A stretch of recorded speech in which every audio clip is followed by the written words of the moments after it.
Welcome to another edition of the Insider Mailbag. I'm Jared Johnson. I'm joined by the Mighty Joe Yeager. Mighty Joe, man, we've done a couple written mailbags. I think each of us have taken turns doing the Monday written mailbag. And we had kind of a hiatus from the video mailbag. And you answered some of these questions. We're going to double dip some, but I thought they were really good questions. And hey, you get written version, you get copy version, you get video version of Mighty Joe. And I thought I'd throw my 2 cents in on some of these questions as well. So let's dive into the Mighty Joe. Anonymous wants to know, what is a reasonable expectation for where the 2021 class will end up ranking, and what is the ceiling? This is for the football class, I assumed. What do you think? It's right now it's ranked 26th in the country, I believe 4th in the Big 12. You got 2 4-stars and a really solid 3-star cornerback on that commitment list so far. So what do you think, Joe? You know, I think if you could hold your current position, let's say around number 26, number amazing. 4. Yeah, I think that's kind of the ceiling, you know, and I think that's doable if the football team exceeds expectations this coming year. You got to win. I mean, if you're not showing improvement, I mean, look, last year was Wells' first year. You got a little bit of a mulligan. Yes. But this year, that's a different story. You got your system in place. You got some of your own guys. People expect you to make some tangible progress on the field. And if that happens or not, that's going to determine to a large degree where this class ultimately winds up. I have my doubts, like most of us, about next year's team. There's lots of holes and question marks and everything.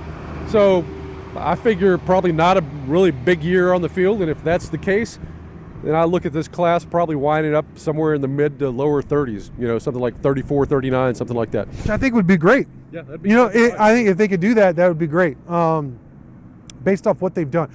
I think different recruits want different things on the recruiting trail, what they look for. But I think the most common thing they look for is success, a coaching staff where they can go and feel like they're going to have success. I think that's the biggest. If I could cross match the most common factor, what they look for, that would be it. Simply a coaching staff that wins, a coach that wins. So like you said, Coach Wells got a mulligan, but I'll tell you what, it was interesting to see, and perhaps rightfully so.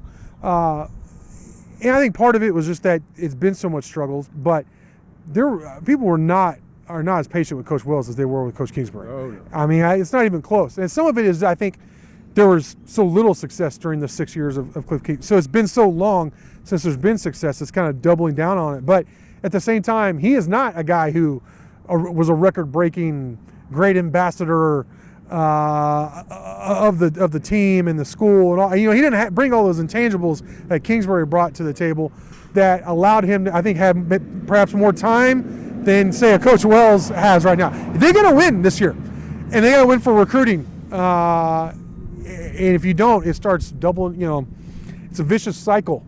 So we'll have to see. I think nobody knows more than Coach Wells what a big year this is for them. All right, Juicebox wants to know, he says, piggybacking off a recent thread, if you were the athletic director for Tech, what changes would you make first and foremost? And how do you grade Hokett as athletic director for Tech? Letter grade and why? In your written mailbag, I thought it was, I loved your answer because, I mean, that's honest. I know I don't know how many games I've been with you now, especially football and basketball, and that's a real thing for you as a Texas Tech alum, as a Lubbockite.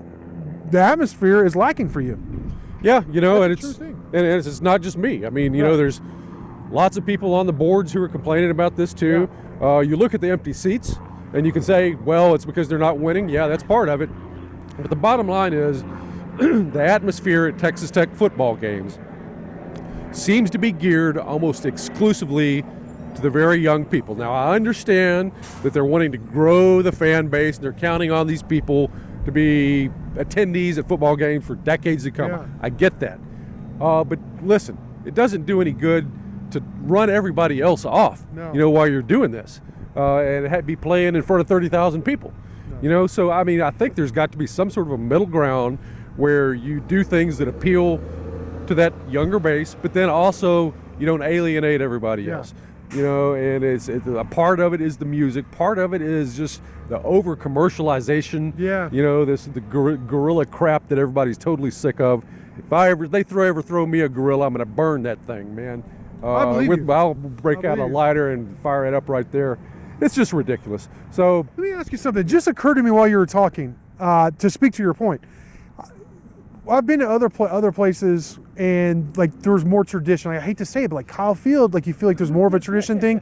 Like I went to a Tennessee-Florida game, and I don't remember the music destroying me. I remember it being hot, and I remember it being a crazy game. But I remember all the chants. I remember the bands. I remember just the rivalry between the two teams. I don't remember, the latest rap. And I love, I like rap. You make fun of me. I do. I like rap. I'm a stereo head. I'm a speaker head. I like electronics. But it just occurred to me when you were talking that the scoreboard and the audio that came with it may have been the worst thing that happened to Jones Atmosphere. Because when I remember as a student back in the day, it was like the Raider Power chants. The band was awesome. The Fearless Rider running out and everything. I mean, it felt unique. Now it feels so plastic. Yeah, it feels plastic. And it's just in your face, and it's not. It's unappealing. It's unappealing. I don't know how to say it any other way. And I feel like they're gonna have to be bold and fearless if they really want. I'm just being honest. I'm speaking off the top of my head of this, because it really just did occur to me. I know they're not going to get rid of the scoreboard. That's impossible. But I think they can adjust things to bring more of the tradition in and less of the in-your-face, auto-tune. Yeah, I mean, it's going to take these people looking in the mirror and saying, hey, we were wrong. We did some wrong things here. And I think you make a very good point about the scoreboard. Basically, what it does is it reduces the fans to passivity. Yeah. They don't have to yell and cheer and do the Raider Power and the various chants and everything. They just sit there and they're bombarded by this great big like choreographed. Like now you're supposed to cheer about this. Yeah. Instead of just a random Raider Power chant on a big third down or something, it's like now you're supposed to do it. Now cheer. And it's like. Yeah. Why are you controlling everything? I know. And then you get the guy bellowing, and another Raider first down. I mean, how dumbed down are we? We have to cheer for somebody making a friggin' first down, especially like in the first quarter. We could go on about this all day, but it is something that we care about deeply. I mean, we do, obviously, and a lot of people, I think, watching this do as well. Texan says MacGyver, Donovan Smith, Baron Morton, Taj Brooks, J.J. Sparkman. It goes on and on. He goes, where does he think the Tech offense will be ranked in the next 3 years? And will Tech be able to have sellouts at the Jones with these incoming young guns, or just more of the same? Well, I'm going to jump in and answer the second question first, and you can go back and answer that first question, Joe. But they got to play some defense and get some wins. You know what I mean? Before, I think, to me, like, there's one thing this program really needs to do. Yeah, the atmosphere we just mentioned, but they got to win. They haven't won much of anything in the last decade. And I think everybody I talk to, anytime I try and say, hey, this recruit's good, or this is this, any kind of hope or optimism, like, I'm not buying it. And who can blame fans out there based on how many terrible things have happened in the last decade? So they got to win, and they're efforting towards that. But to me, it's that simple. I hate to be that simple, but it is to me. Yeah, that's right. And look, if there's one thing that Tech has had pretty much even during the down years, is pretty good skill players, right? Especially receivers. Yeah. So this isn't anything entirely new. And you're not going to win just with skill players. I mean, you got to have those D guys, and you got to have linemen. Yes. If you don't have an offensive line, the skill players are nothing. So, I mean, honestly, I'm more excited if I see 4 and 5 star linemen and linebackers than receivers. Yeah. That's a great point. I'm more excited about what they did in the 2020 class at linebacker, or I'll say at least as excited, because there's some pretty good players that have coming in at skill position. I'll give you that, Texan. It is a good point. But what they did at linebacker, I really don't feel like this coaching staff could have done more to address the linebacker position given the state of the program. I mean, grad transfer, junior college All-American, big time Texas high school football guys. So I like what they did. Offensive, defensive line, they know better than anybody. They swung and missed. All right, and they're trying to address it grad transfer. So they're going to have to step up 2021, and they're offering offensive, defensive linemen and linebackers and safeties left and right. I mean, so they know what the problems are, and they're going about it. So we'll see. And in Mahoney wants to know, is Tyreek coming back this year? No. He's not. He actually posted on Instagram that he was going to redshirt, and then he took it down.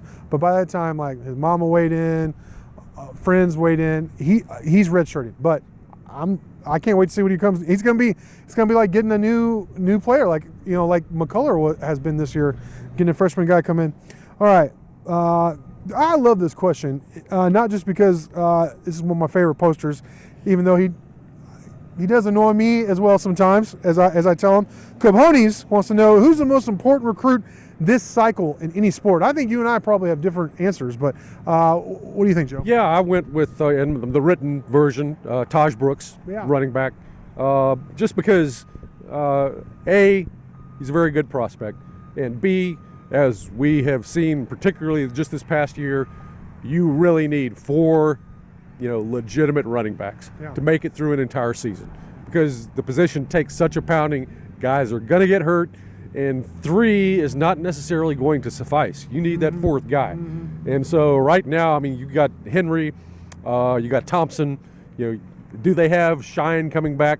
We don't know for sure. I know that he's looking into some sort of a hardship deal, but he's been injured an awful lot as well. So you got to hit with Taj Brooks. He's got to come in there. He's got to be the real deal. And so I think he's very, very important. That's a great pick. What's funny is I thought you were going to go basketball and I'd go football, but we're doing the reverse. I think, and this isn't a Captain Obvious thing, honestly, but I think Namari Burnett is, because he's so highly touted. He's your first McDonald's All-American. You want to have a track record of success, because if not, the whole narrative is going to be like, can Beard coach the highly rated guys? Which is, to me, is nonsense. I get the sentiment. I just don't think it applies with Beard. I think it could apply with some coaches. But he's got to prove that. And I think Namari Burnett, it will be their greatest test case. I mean, you look at, he has had some cases that didn't work out. I mean, you look at Kayvon Moore, Joe, obviously that didn't work out here. I think that's a little more complicated than just personalities didn't work out. Jamias, he's been really good, but, there's been some talk. I think it's more him just being a freshman, to be honest.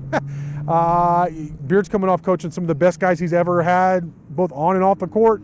So it's hard to measure up, right? And Ramsey, I honestly feel like, has handled a lot of pressure pretty well. I mean, he is producing to a certain extent. But Namari Burnett is going to be a whole nother level. As a 5-star guy, he'll be the highest rated guy, McDonald's All-American, all that. He's going to be a test case. If he does well, if Tech wins big and he's a one and done and is top 10 pick and all that, look out, because it's going to be one McDonald American after another. If not, look, there could be some negative. There will be some negative recruiting going on. We'll see. Beard, I trust Beard to overcome that, but you'd rather not have that hurdle. Well, Mighty Joe, great stuff from you as always. Great questions from y'all, and until next time.